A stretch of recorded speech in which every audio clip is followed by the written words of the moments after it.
could start soon. Great, thank you. My name is Thomas, and I'll be the MC tonight for our local focus talk. A little bit about me. I'm currently a law student at UBC, and I did an undergrad in geography, also from UBC. I previously worked under Patrick Condon at the UBC School of Architecture and Landscape Architecture, where I conducted critical data analysis of North American urban development and its relationship to housing affordability. Beyond my academic research, I've been active in Vancouver local planning discourse and have advocated regularly at the Vancouver City Council. I currently volunteer in providing legal representation for people who cannot otherwise afford it, including for tenants and in employment, human rights, and conflict cases.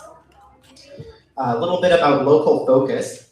Local Focus is a non-profit, non-partisan organization, and our mission is to deliver a 12-week public speaker series on neighborhood-based community planning, enriching civic dialogue ahead of Vancouver's 2026 municipal election. Vancouver's legacy of neighborhood-led planning, emphasizing livability, social cohesion, and context-sensitive design, has been overshadowed by citywide growth strategies, prioritizing scale and financial yield over local needs and character. This series will attempt to recenter public understanding of neighborhood planning's potentially crucial role in addressing key challenges, including supporting housing affordability without compromising livability, balancing growth with infrastructure services, and social capacity, and enhancing local democratic participation. By sparking informed, inclusive conversations, we aim to empower residents to advocate for equitable, resilient neighborhoods that honor Vancouver's historic planning strengths and build a more equitable and democratic urban future. We welcome respectful participation at the end of our talk today, and so after Elizabeth's talk, we'll have a Q&A session. And since we have limited time together, we ask that you please keep your questions streamlined and appropriate in length out of fairness to other participants wishing to speak and ask questions. So try to keep your time for asking a question within 1 to 2 minutes max, so that it can provide a complete answer. When it becomes time to contribute to the conversation, just give me a wave and I'll come over to you with the microphone at the end of the talk. Please check out the donation function on our website and share our future events with friends, which are every week, every Wednesday from now on. This is a completely volunteer organized event and it would not be possible without you and your support. I have the pleasure of introducing Elizabeth Murphy, whose talk is entitled Vancouver's New Plan Unpacked, What It Means for Local Community Plans. Elizabeth Murphy is a professional project manager with a deep and multifaceted background in urban development and civic administration. Her career has bridged the divide between the public and private sectors, providing her with a rare insider perspective on how planning decisions are made and implemented. Prior to her work as an independent project manager, Murphy served as a property development officer for the City of Vancouver's Housing and Properties Department and held roles with BC Housing and the BC Buildings Corporation. Beyond her professional roles, Murphy is a prominent civic commentator and a steadfast advocate for community-led planning and democratic local decision-making. Through her writing in outlets like the Tyee, the Vancouver Sun, and City Hall Watch, she regularly analyzes the impacts of municipal and provincial housing legislation on neighborhoods, infrastructure capacity, and housing affordability. She brings this extensive blend of technical expertise and grassroots commitment to her analysis of Vancouver's evolving planning landscape. Please join me in welcoming Elizabeth Murphy. Thanks, Thomas. Good evening, everyone, and thank you so much for coming out on a lovely spring afternoon, or evening, actually. And we are going to be talking about the new ODP that was recently approved by Council.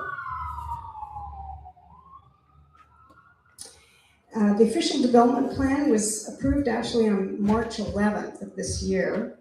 This will be an overview of the regional context and a review of the ODP, how this affects local community plans, and how the ODP is being implemented with questions at the end. So if you can hold your questions to the end, that would be appreciated. And like Thomas said, we'll be answering a few. So the population estimates for the whole region is approximately 1 million people to be added by 2050, of which the City of Vancouver's portion is about 25%, so 250,000.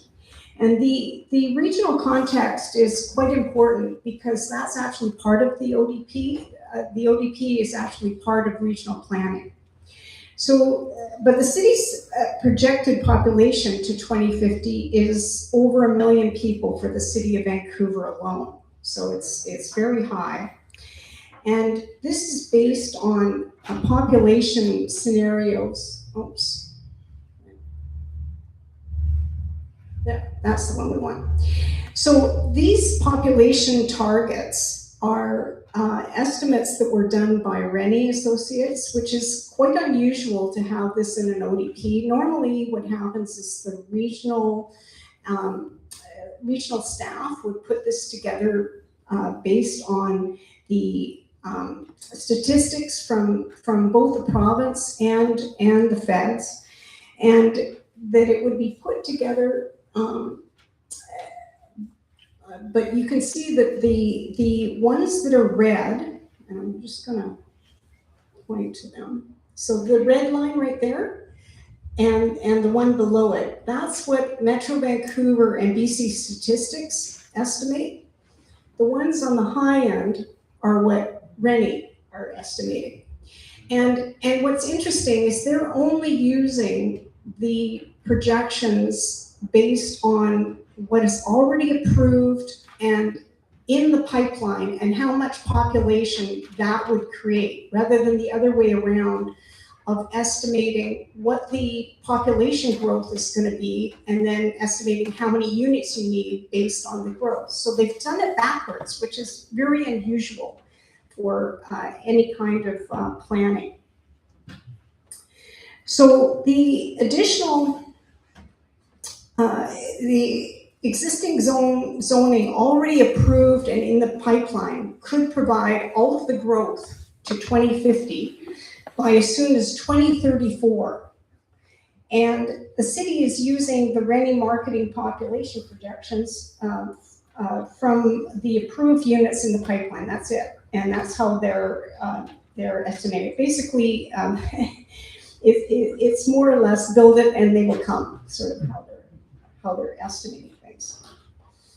So the data shows that there is no lack of supply, only lack of affordability. And this is actually from the city's own estimates that they've done.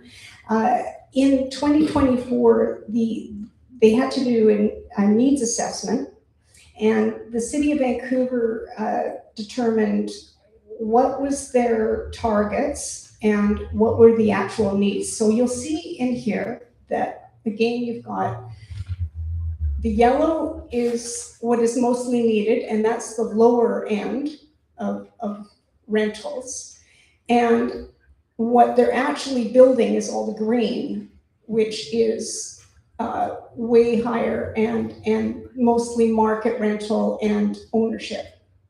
So there's a mismatch on what they're building and what the actual needs are.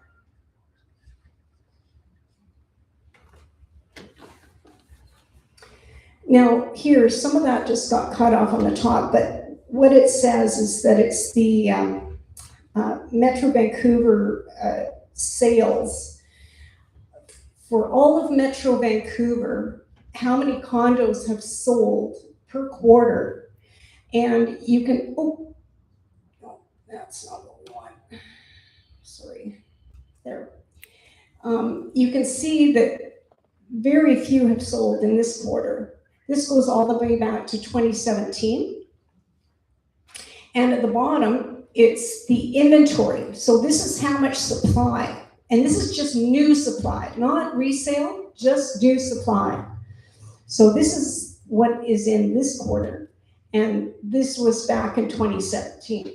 So you can really see that supply is not the issue here in terms of adding new supply.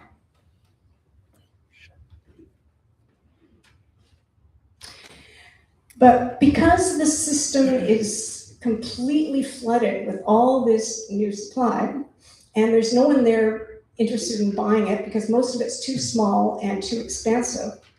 Instead of letting the prices come down and actually reducing it so that the demand can absorb it, the government's looking at bailouts. And what they're looking at is they've already reduced or eliminated the HST in Ontario, and now they're promoting to try to get that also here in Vancouver and across BC and the rest of Canada for GST waivers, and also opening up the housing market to foreign investors. Now, those are the main things, like in terms of foreign investors and also immigration, having that cut back, that we've had quite a reduction in the demand, which has brought prices down for rents and for ownership in the last while, especially while we're going through this economic down cycle. But now they're looking at trying to reverse that, which is the opposite of what we want if we want to have actually a more affordability. So more supply seems to be leading to more bailouts, not necessarily more affordability. So the excessive proposed development supply in Vancouver ODP will not provide the housing affordability or the livability that Vancouver needs. And over the last 60 years, Vancouver has added more housing supply than any other major city center in North America, but is the least affordable. These graphs actually were put together with Patrick Condon and also Thomas Kroeker, who just gave the introduction, working with him. So this is very important work that was done that shows the housing growth in North American cities from 1960 to 2020. And over here, that is Vancouver. So Vancouver has grown in terms of additional units that have been built as a percentage of increase over every other center city in all of North America. So that's in Canada and the US.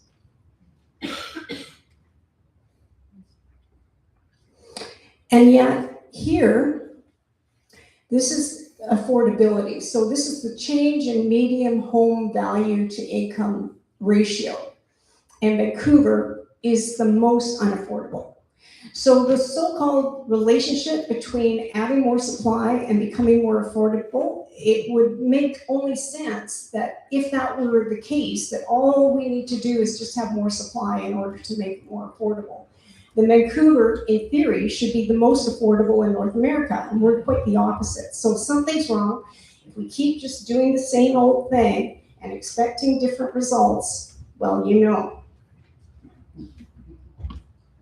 So now I'll go into the framework. There we are.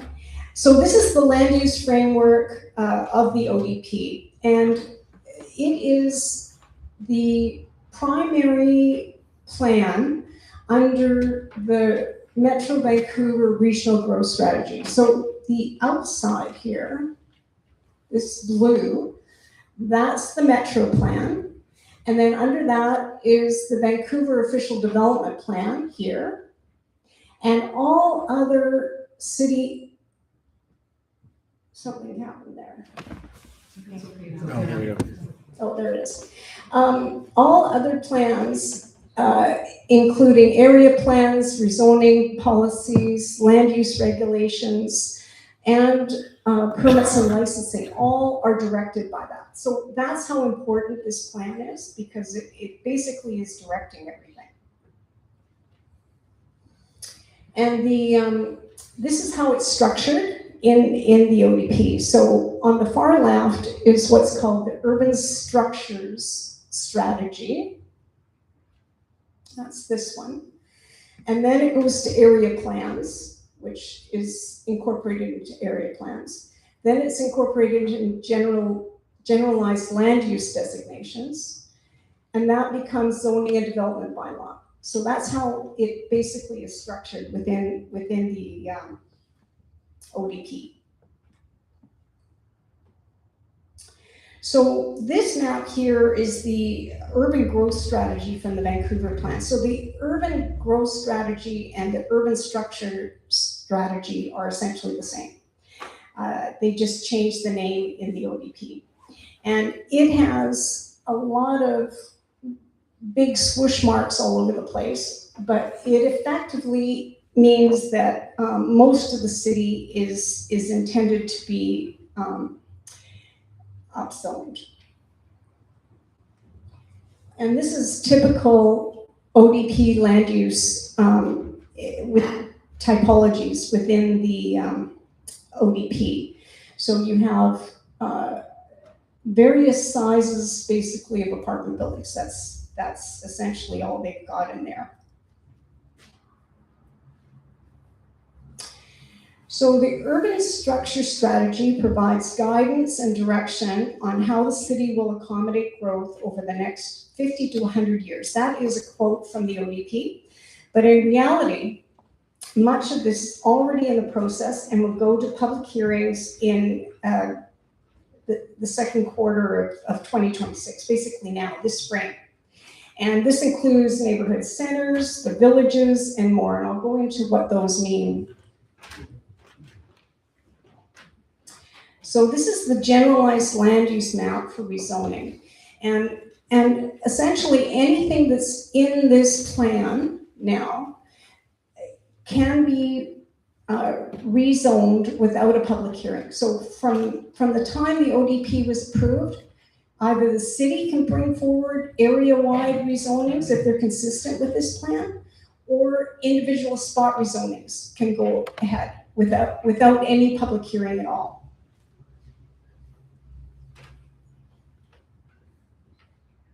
Oh, shoot. There we are. Okay, here we go.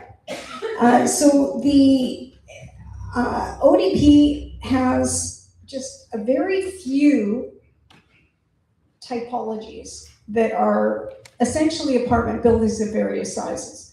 So on the very lowest end is the multiplex, what they call multiplex, but it actually can be many different types, but there aren't a lot really of the multiplex. Everything else is either 6 to 8 stories, which is what they now call low rise. So low rise is now up to 8 stories. Mid rise is up to 12 stories, and high rise is 26 and up and over. So those are the only choices. There's really not much in terms of variety or diversity in terms of what they are approving. So in that map, it also includes that the residential areas include non-residential uses. So now basically everything is mixed use. So you can have a whole variety of types in there, including institutional, cultural and recreational, office, retail, compatible services, utilities, communications, compatible manufacturing uses, and agriculture. So basically anything, anywhere. There's no quiet residential areas anymore. And again, with mixed use, same thing. So it's mixed is even more mixed. And the rapid transit areas, now, that is very big swaths across the city. And as anyone who lives in Mount Pleasant knows, because you've been dealing with this, is that essentially it's like the Broadway plan, except expanded throughout the city in many different areas. And this is what the Broadway plan looks like. So on the far bottom right is before the Broadway plan, and above is a modeling of the Broadway plan as it gets built out. So that's what we're looking at. And that's the kind of development that we're already seeing in Grandview, for instance, around the SkyTrain.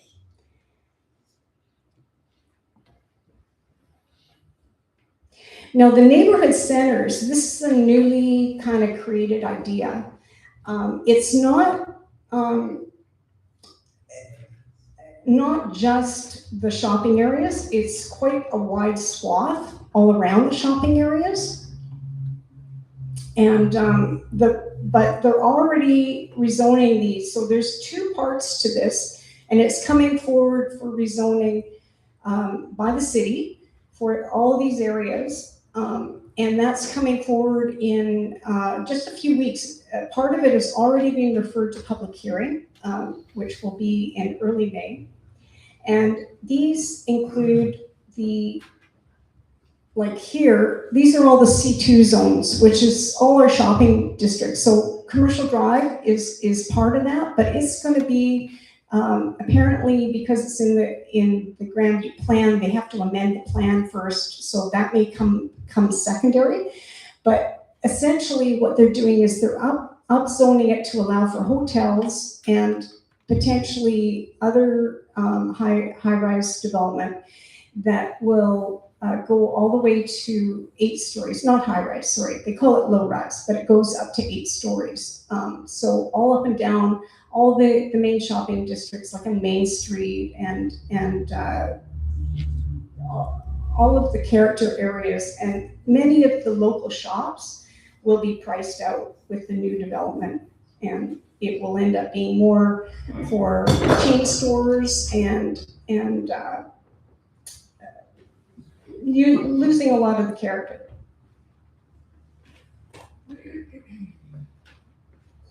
And then these are some of the areas around neighborhood centers that also will be coming for rezoning. It doesn't include all of the centers, but it includes some of the centers. And you can see that it's going to be mainly the areas that they had already allowed for rental housing up to 6 stories, but now they're allowing more, possibly up to 8 stories in some instances, especially where it's close to transit. But also in some areas, it will go up to 12 stories. And that's what they have planned for Grandview, a big chunk of Grandview, and I'll go into that more. They also are eliminating the below market rental part of it. So up until now, they've required 20% of the units to be below market.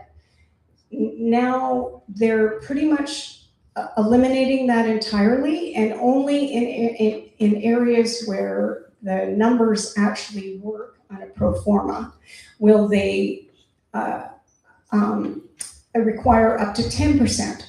So there's very little affordability now included in these. So, and the villages are new commercial areas that are not in the shopping areas. So these will be in direct competition with the shopping areas. So a lot of the shopping areas in Vancouver are not thriving, they're struggling. They've got vacancies, many of the local shops are getting priced out and taxed out. And these new villages will be in direct competition with them and outside of their area, but they will be allowing mixed-use commercial up to, again, 6 to 8 stories.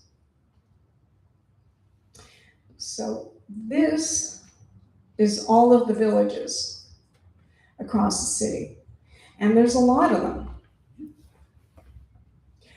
The ones that affect Grandview are right up here. So it goes all the way from Nanaimo over to Lakewood. So all of that area will be rezoned then up to 8 stories. But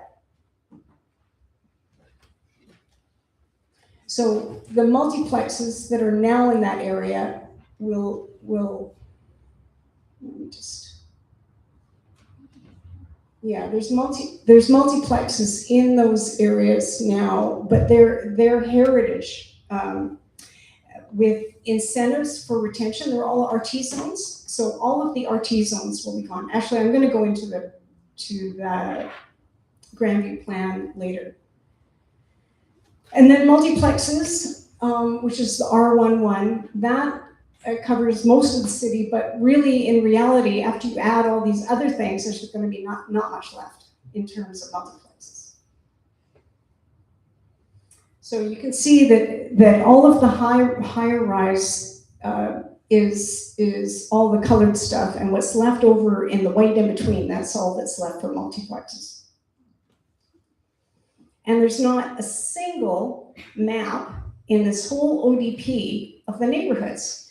So essentially, neighborhood-based planning is completely being eliminated and not even considered as part of this new regime.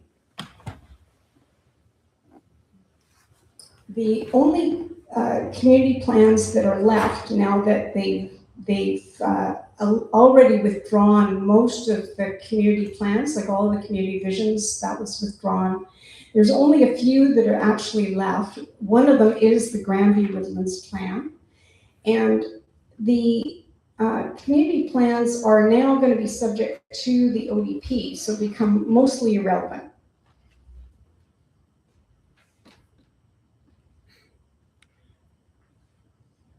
And I think most of you might remember this. The approved by the City Council for in 2016 for 30 years is now subject to the ODP, so it hasn't lasted very long.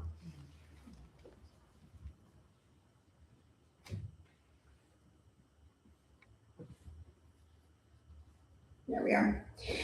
So the late Jack King, he was actively involved in that planning process and actually wrote a book that chronicled the whole process. So it was not easy. Neighborhood planning isn't easy, but it also was done under a regime that were not easy to work with Vision Vancouver, and it was a big struggle, as many of you in this room will remember. And this is the plan. So the Grandview Community Plan, land use plan, was originally originally approved, but it here you'll see there were quite a few wins actually. One of the wins, this whole area that's all yellow, that's the RT zones, the RT5, and that, because most of this area still has the original houses that have been converted into multiple suites and infill over the years, and they created a zone especially for that has incentives for retention and incentives, disincentives for demolition, and all of that will be gone.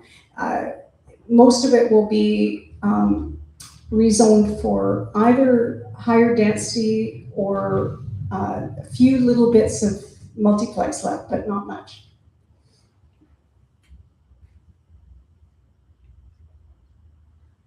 So this is the ODP of the same area. And all of it can be rezoned without a public hearing.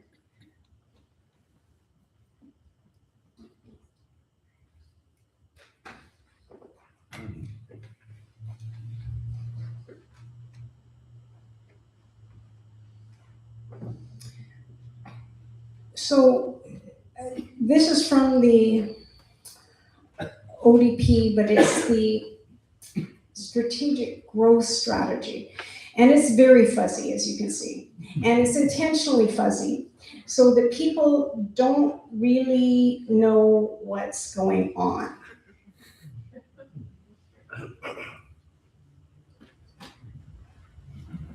This is the neighborhood center, for instance. So the neighborhood center in Commercial Drive will go from effectively Woodland Drive all the way to Victoria Drive for up to 12 stories. So imagine that, like there's gonna be really nothing much left of the drive. Oops. There we go. And this is in giving it a little bit of close up here. So this is the Nanaimo Street villages. So a close up basically of the villages that I showed you. And it goes, like I mentioned, all the way from, so Nanaimo Street is here, and this is Lakewood, and this is the part that's south, so it's close to Broadway, and then this is up to Adnac. And so you can see that the whole area will be up to 8 stories.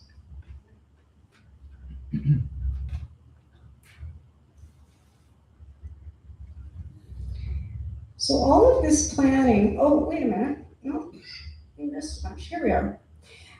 So part of what you notice, actually, I'm just gonna go back again. So there's these circles here, you can faintly see these circles. Okay, so that and down in here, those are the transit-oriented development circles, these.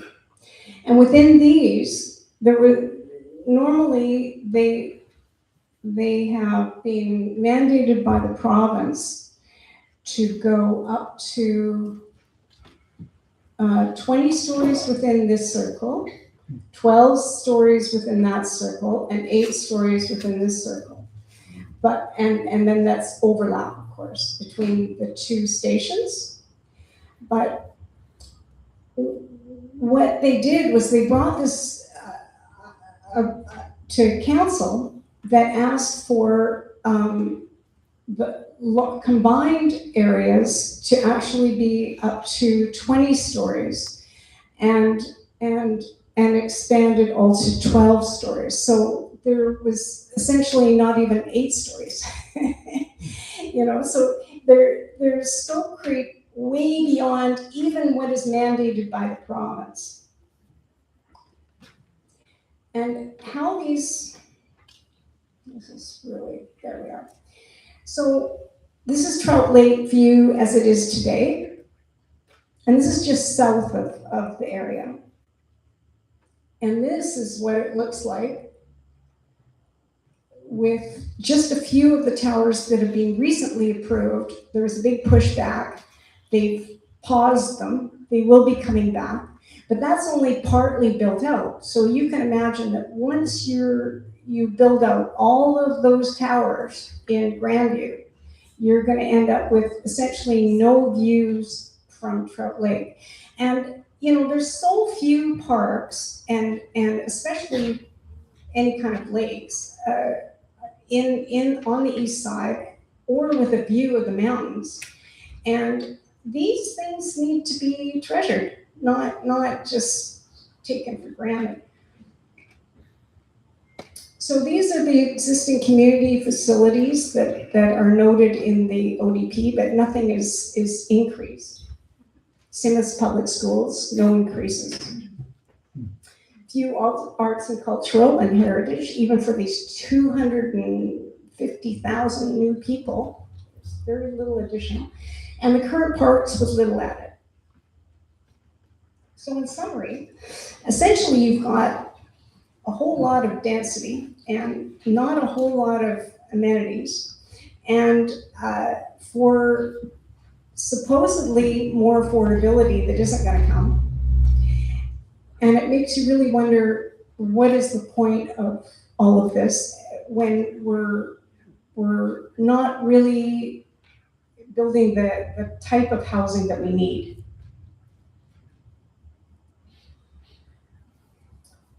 So the BC zoning bills, I don't know if all of you are aware of it, probably you are, but the province is interfering in the municipal land use authority now, and it's basically taken it away. And with these new bills that they introduced, they're mandating very high density, but the thing is that the city is complicit with it, and on top of that, they are actually even going beyond what is required. So they're not even sticking to that. But the city could, there's a lot the city could do. They can't just blame it all on the province, because that's not actually the case. They could be doing all kinds of, other municipalities have requested judicial review. They can ask for other kinds of zoning and jurisdictional, opposed to jurisdictional overreach. There's a lot that the city could do if there was a will, but there really is no will, and that is the problem.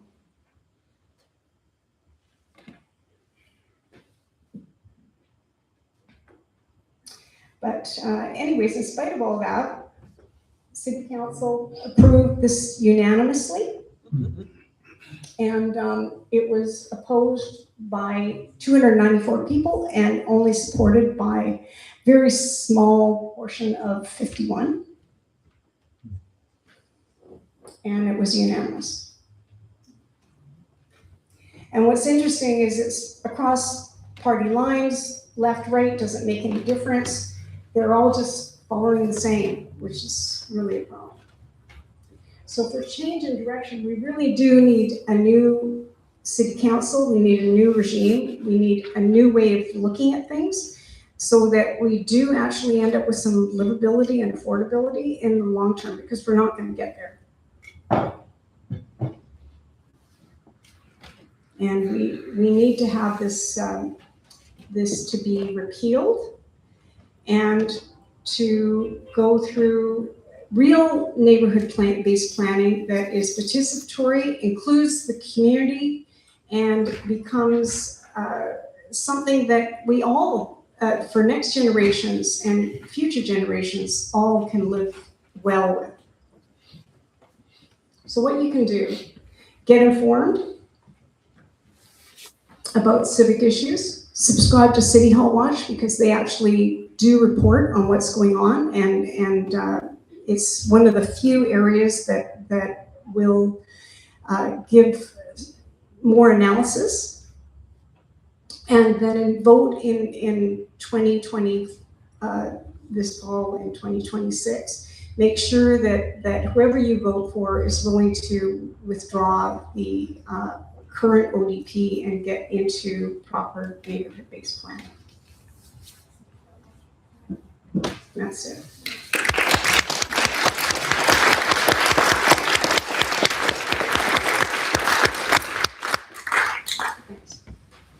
So we'll be asking for questions. Yeah. All right, so yeah, just give me a wave if you have a question, and I'll bring the mic to you.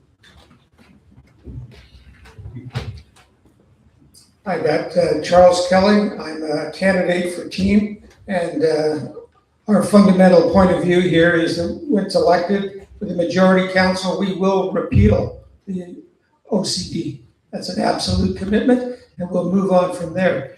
My question, that is, given that the left wing of council, they call themselves progressives, and the right wing, ABC et al., that they came together and supported this unanimously.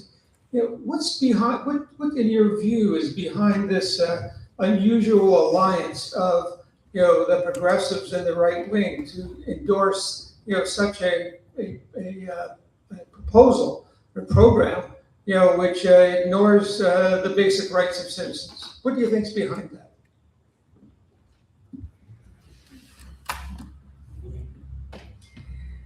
Well, I think it really comes down to people not really understanding the impact and thinking that if they just build more, it's going to somehow become magically affordable.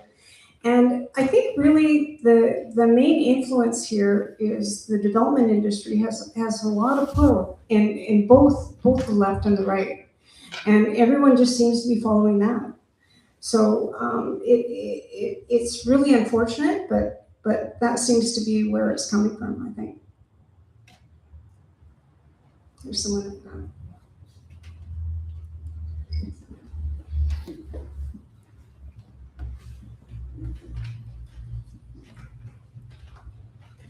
Thank you. I thought I was going to save Thomas some time.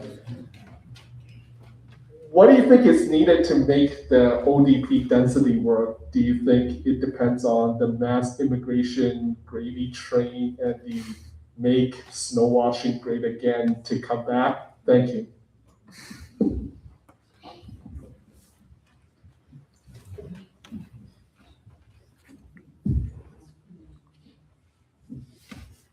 Well, I'm not quite sure I understand the question, but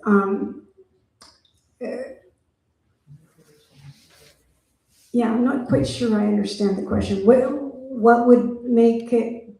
The ODP density work, does it depend on the mass immigration and the foreign money laundering to come back to make it work again? Foreign buyers.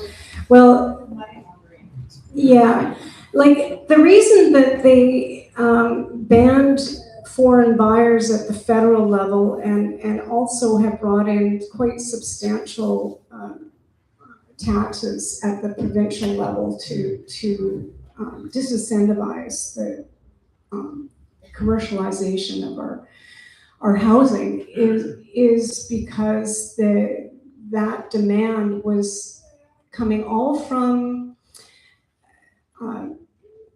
like it was pushing the type of housing that is most appropriate just for investors, which is very small, very expensive, and not the kind of housing that locals need and that people are demanding for actually housing people. So I think those measures actually have been very effective in cutting back some of that demand and has loosened up our rental stock so that as part of the economics, like right now we're in an economic downturn.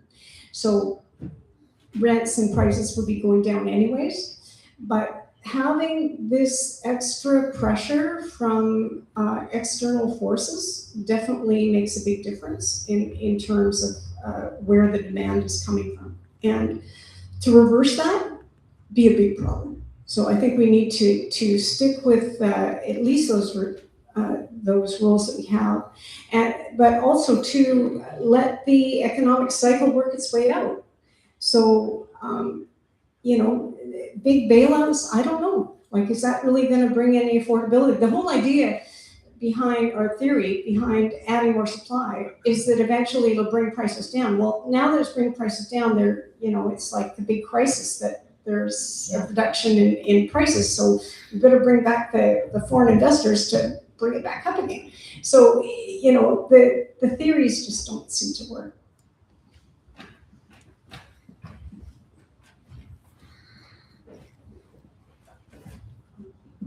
Hi there. I live in one of the areas that you said was going to be potentially rezoned to 8 stories, maybe 12 stories, close to Trout Lake. And there's a lot of co-ops in that area too that are not tall buildings. How would they convince people to leave their single family homes or co-ops? I know they talked about like taxing a zone, like if you live in a single family home, there could be an 8-story unit on that land that they could tax to that level. How would that work practically?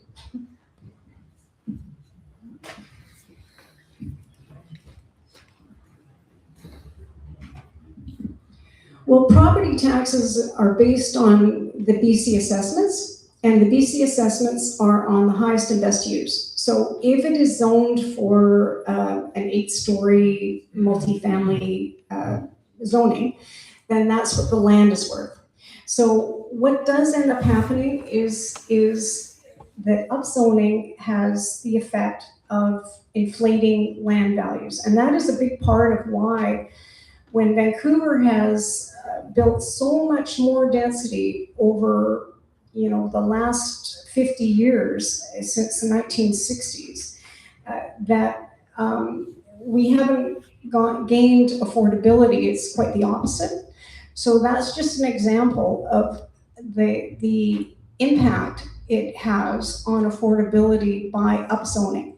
And it's really bad for residential areas, but it's even worse for commercial areas. So in commercial areas, they pay 4.5 or 5 times the amount of property taxes as residential. And so when you upzone, like what they're planning to do with the C2 zones that allow hotels up to 8 stories, that is going to massively increase their assessments and also increase their property taxes. And many of these the local small shops, they can't afford that either. So it affects everyone. It does have a big effect by upzoning, and especially if you're not even really likely to build most of the stuff out. Like this is the thing about, for instance, in the Broadway plan, showed all those towers, how they would be built out if that plan is once that plan's built out.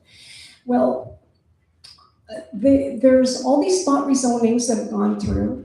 They disrupted many rental properties. Many people have been displaced over it.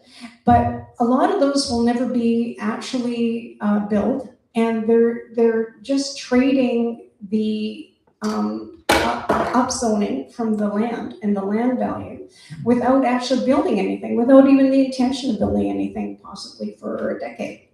So it doesn't really help our affordability issues if we overzone. Overzoning, especially when it's not the kind of housing that we need. That's the big issue.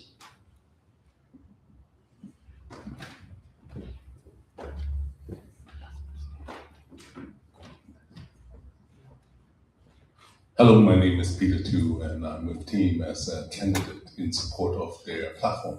Thank you for the talk, Elizabeth. I always been intrigued by the motion's name for ODP in the City Hall. It has the adding missing middle. It appears that they want to make it sound very affordable and humane. But then the other day I was scrolling the news and I discovered there's an event on May 8th at the Pacific Rim, and they call it Missing Middle Conference. And if you want to go, each table is $5,000, and a VIP is $999. But if you're short of cash, they have to take it for $500 per person. So, and they call it the Missing Middle Conference. So my question is really about the branding and the gap. Because of your experience at the City Hall, is there anything we can ask for to look at the conflict of interest and who attends these events and what transpired at these events? And are City Hall staff allowed to go to these events with free tickets, for example? And is there any data that we can obtain from the City Hall to see the actual tax burden of the ODP plan, the plan itself over time, and to hold these plans accountable?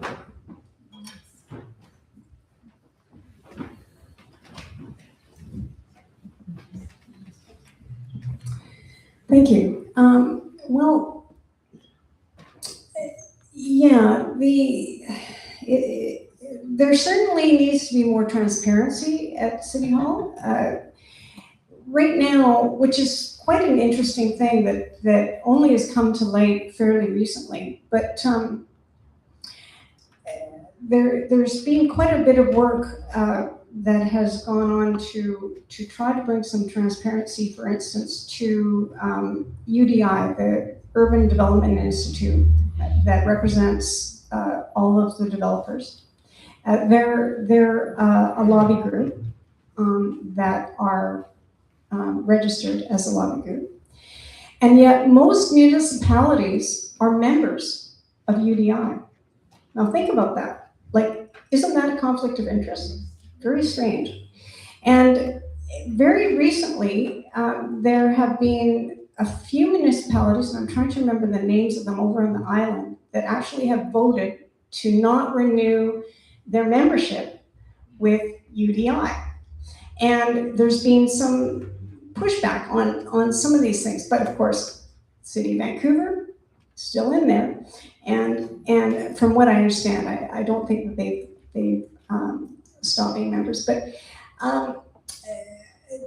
it seems that there is an order of influence that is happening, and certainly the residents and the people that they're supposed to serve are not very high up on that hierarchy of influence.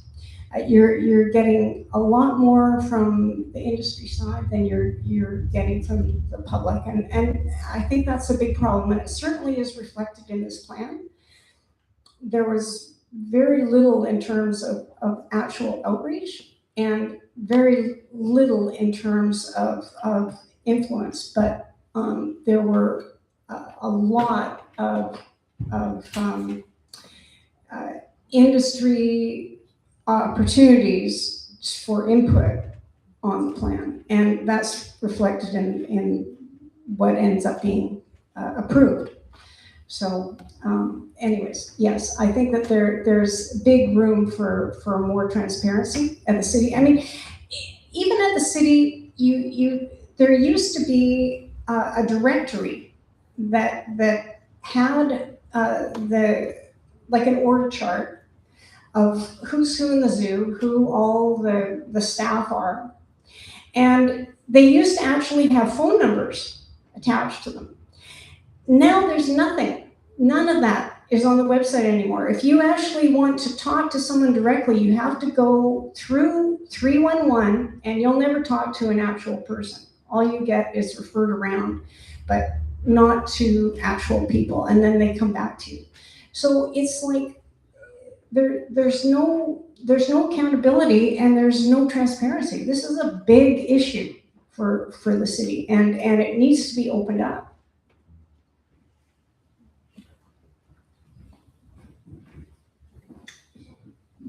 Thank you, Thomas. Thank you, Betty.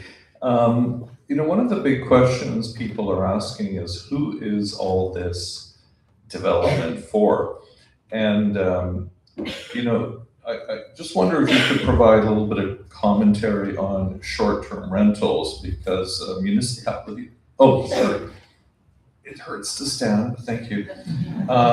We've had municipal and provincial crackdowns to protect purpose-built rental.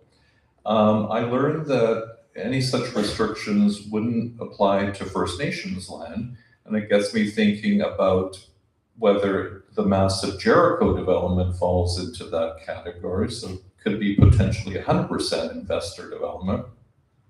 And now that the vacancy rate is going up, we're seeing an industry call to loosen restrictions on short-term rentals. So, for me, that seems to be one strategy for absorption of an overbuilt supply. I don't know if you have any thoughts on that.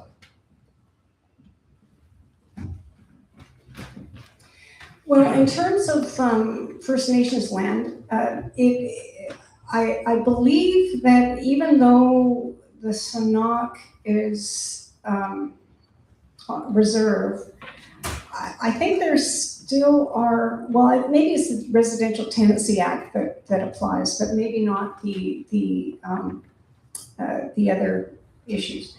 But on Jericho lands, that is different. That's City of Vancouver land. So all of the same regulations apply as any other place in Vancouver. And actually, even though MST are in partnership with Aquilini, but They are acting as developers, just like any other developer in Vancouver. It's not reserve land. So all of the rules should still apply. But in terms of short-term rentals, I think there's also a lot of pressure to also back off on some of those rules, to, like you say, to take up some of this huge slack of excess demand. I mean, excess supply and lack of demand. But, you know, the main problem with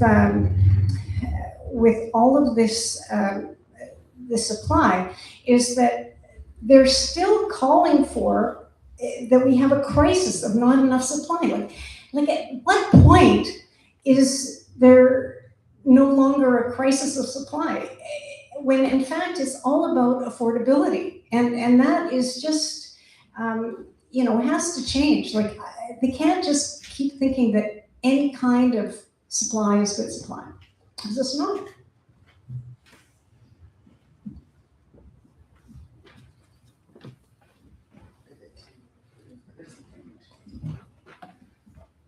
Hi, thank you for the talk. Hi. I have a comment and a question. Everything that's going on, I'm a third generation Vancouverite.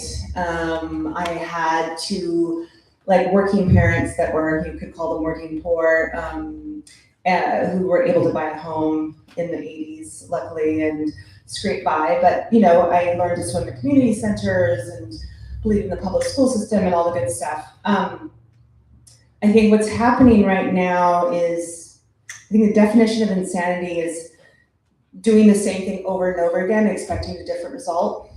And the amount of construction, I went away and lived in California for a big chunk of my career, and I kept coming back home and just being in shock of what was happening to Vancouver. And it seemed to be, there used to be this very healthy, in Vancouver municipal politics and even provincial politics, there used to be people that were of opposing views but seemed to be doing the right thing, and people that worked in the city that were trying to do what's best for community centers, people that are working parks, trying to do what's best for the parks, you know, and this sort of healthy debate.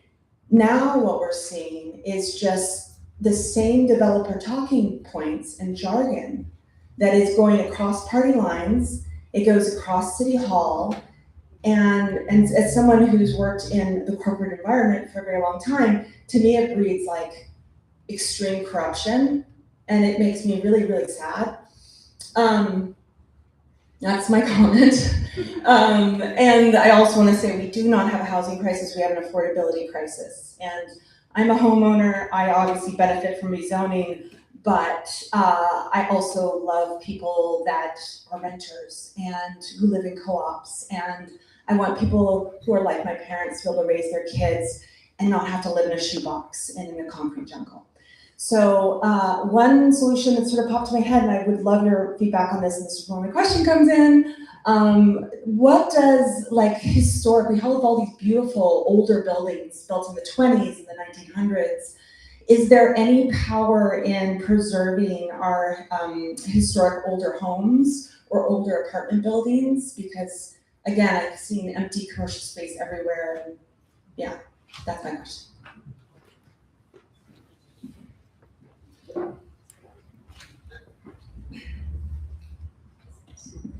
Yeah, thank you for the question and your comments, because you're spot on. So yes, absolutely. You know, adaptive reuse of older buildings, really important from both a cultural and from environmental perspective. We need to do more with the buildings that we have, and we actually have some fabulous zoning that was created in Vancouver, was unique to Vancouver and unique to specific areas. Like the RT zones, for instance, did exactly that, with the incentives to retain and incentives to increase density through multiple suites and infill, and also multifamily conversions, which actually could be strata. And And those inner city neighborhoods like Mount Pleasant and Kitts and and Grandview here and also Strathcona have large areas of RT zones, but those RT zones are being eliminated, which is a crime. And that was part of the point I was trying to make about the Grandview Woodland community plan, was that part of that process was creating the RT5. And all that district that was zoned RT5 now will become up to 12 stories in some areas, up to Victoria, like from commercial to Victoria. And then from Nanaimo to Lakewood, it will be 8 stories. So there's a little bit of multiplex in between that isn't even the RT zones anymore, it would just be multiplex, which doesn't have any of that character stuff. So effectively, by the zoning that they're putting in there, it incentivizes demolition of all of it. So all this character area that we're in right now, that effectively is being incentivized to be gone. Which is also affordable housing. A lot of those older buildings. Yeah, exactly. And you know, the older buildings, I mean, I'd be curious to see how many people in this room actually live in an older building, like not new. Does anyone actually live in a new building? What's new? Well, say within the last 5 years. 2. Okay, well, that's something. But, you know, it just goes to show that most people cannot afford new construction. And most people will live in the older buildings. And that's what they're demolishing in order to build the new stuff that no one can afford. So there's a lot of very good rationale for adaptive reuse of existing buildings, and especially character and heritage buildings, and how important that is to be part of the mix. It isn't the whole answer for sure, but it's part of the answer. And that's what we should be looking to try to do. We have 2 more questions. Okay, well, can we take the one more? Or? I think if you're quick, we'll just take these 2 quick ones. I'll try to be quick. My name is Monica Dare. I've lived in this neighborhood now for quite some time. I think some of you know who I am. You've referred many times to the Grandview Woodland Community Plan, and I was fortunate enough to be selected to be on the Citizens Assembly that created that plan. You all remember that we didn't get that Citizens Assembly easily. We marched on City Hall. I don't know if any of you remember that. There was massive amounts of demonstrations and down at City Hall. And I do want to thank you for everything you've done, Betty, since then, to try to educate people as to what's actually happening. But what I'm wondering is, rather than, and it's going to be important to vote in this next election and to vote as we should, but I'm wondering, rather than waiting for that, do we need to take some other action? Because this neighborhood knows how to do it. And I'm wondering if we should just maybe become more active, letter writing, whatever it takes for this community to get going. Maybe we'll take the second one, but we can do both. Hi, Betty. I'm going to make a comment too. And I was born and raised in Vancouver, and when I travel and you say where you're from, they want to know specifically where you live, and it always brings to mind the uniqueness of the city. And my big thing is identifying, whether you're in Marpole, Shaughnessy, Jericho, Kitts, whatever. That's what the city is all about, is the uniqueness. And this one size fits all is very depressing. It's very nightmarish in my view.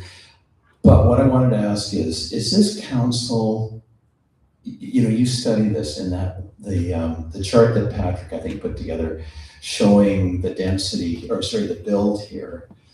which exceeds every other city in Canada and the United States. So I'm just going to specifically say, I hope I'm not offending the room here, but when I go to Portland, Oregon, for example, it's just a wonderful city. It's a unique city made up of, you know, there's a pride in that city. Yeah, there's problems too. And the same as with Seattle. I go into the old neighborhoods, they're still there. They're tackling the same problems we are. There's lots of people moving to those places. So maybe you can comment on, should we be studying what they're doing versus us? They're on the West Coast, they're not far away from us. So why are we spinning off in this crazy direction that we are right now? And should we look at other better examples, I guess?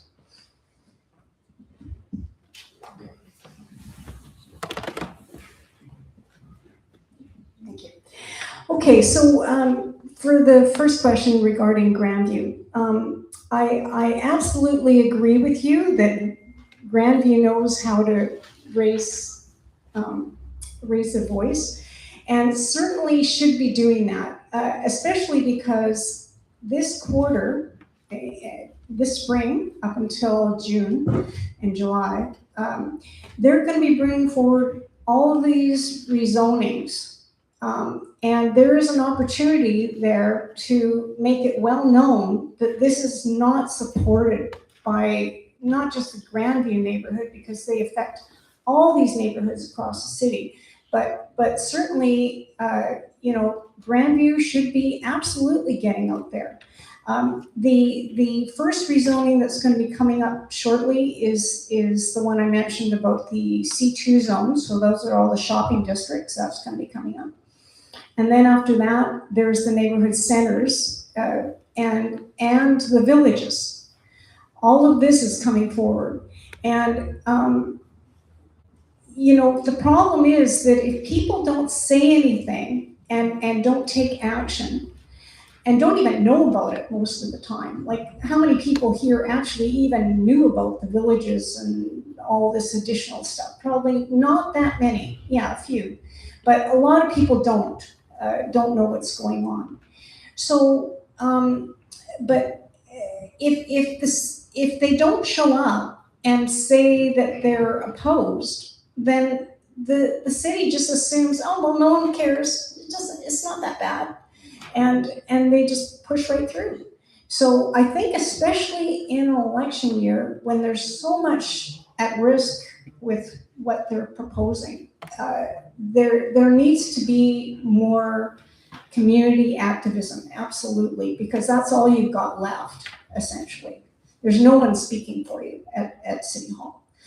And then to the other question regarding the, what other jurisdictions are doing, I think that actually, people forget, because it isn't even that long ago, but already the collective memory is, we've forgotten that Vancouver used to be a leader in community planning. It had a reputation throughout the world. We were way ahead of anywhere else in North America, because what did we do? We stopped a freeway. We stopped the freeway from wiping out parts of Grandview, Strathcona, the Chinatown, Gastown, and the waterfront.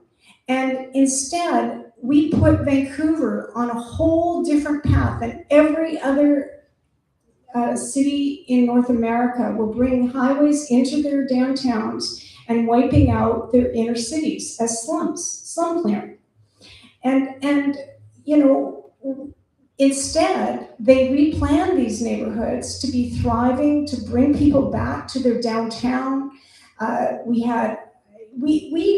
actually set the pace for new residential in downtowns. Before, that was not really done. Everyone was moving to the burbs because the city centers were wastelands. So I think we also need to look at our own history and start reconsidering why we're going in the direction that we're going, when in fact we did so many things right. Actually, just recently, and I'm going to give a shout out to Lindsey Brown. I don't know if any of you know her, but she did a whole lot of work on bringing back the lost memory of habitat and the Habitat Forum. And that kind of put Vancouver on the map, and that was way back in 1976. And essentially, one of the things that the comments that she made is did this talk for SFU, and I encourage you to look it up on YouTube. But one of the points she made is that actually the hippies had it right. The hippies were the ones that basically were putting their foot down and said, we don't have to have, it's not inevitable that we're just going to all be concrete jungle. That we need to think about the environment. We need to think about reuse of existing buildings and not just put everything in the dump. And you know, there's a lot of things that we can learn from our own past as well. But certainly we can look to other jurisdictions too. But I think, you know, part of the problem is that Vancouver has an inferiority complex and keeps looking to becoming a world-class city. And instead, all we've managed to do is move ourselves in a direction of having world-class problems.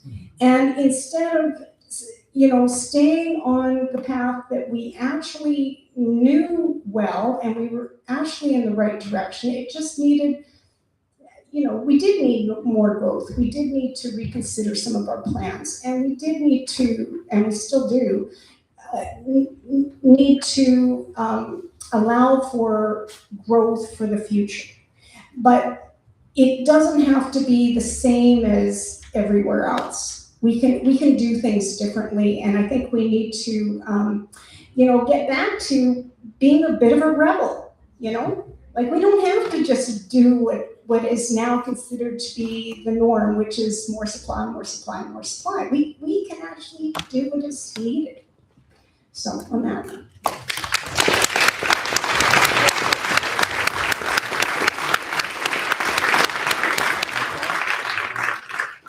All right, thank you so much. That concludes our evening. And remember, we have another series of lectures. The one next week is next Wednesday at 7 at Kitsilano Neighborhood House. And we'll have Scott Hines speaking at that one. So please check out our website, localfocus.network, and come to our future events. Thank you.